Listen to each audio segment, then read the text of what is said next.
Hi, everybody. Well, February races along.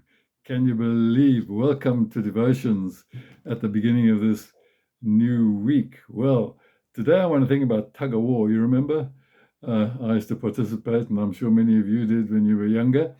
And you've got two teams, and they've got to pull a rope, and the one that can pull the other team over, well, they are the winners. Well, inside our lives as Christians is a tug of war on the go as well. And I'd like to read to you the verse that tells us a little bit about that. Paul says in Galatians chapter 5, reading from verse 16, "So I say, live by the Spirit, and you will not gratify the desires of the sinful nature. For the sinful nature desires what is contrary to the Spirit." You've got these two things going. The old version of the Bible said the spirit and the flesh. The flesh is our sinful nature, and the spirit is the life of God within us. And these two are clashing with each other because they're two sides in our lives as Christians. The one is the new life that God has given us as He comes to live in our hearts, but we still live inside this old nature. The way that he puts it when he writes to the Corinthians, he says, we have this treasure in a jar of clay, or if you like, a clay pot.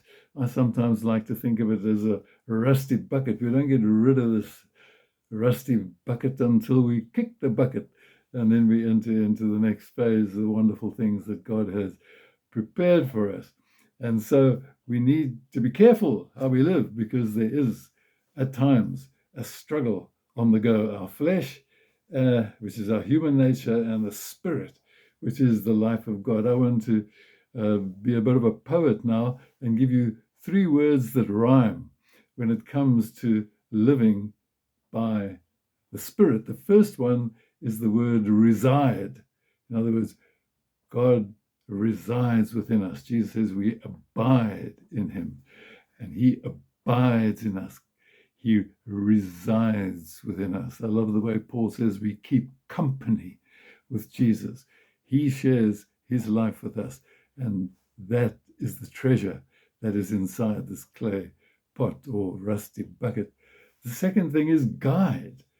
Because He lives within us, He will guide us, so that when we are having to make decisions, when we're faced with difficulties, there's a sense of what is right and what God wants that He puts in our hearts. It might take time to sort it out.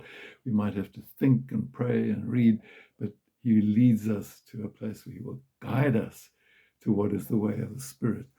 And lastly, He provides. So if He's calling us to forgive, or He's calling us to overcome temptation, whatever it may be, He also provides. Paul calls it the fruit of the Spirit, the life of God, His love, His joy, His peace, His strength, His gentleness and patience, and all those good things that He puts within us. Now, when you've got a tug of war team, the strongest person has always got the rope tied around him at the back of the team, and he anchors. And Jesus is our anchor in the tug of war. He will keep us, because our own strength is not sufficient, because the struggle can get pretty heated at times, and we've got to duck a few bombs and flying arrows in order to be able to stay on the narrow path.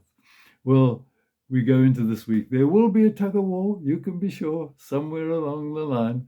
And remember that the victory has been won on the cross, and by His resurrection, Jesus won the tug of war, and He's on our side. And if God is for us, who can be against us?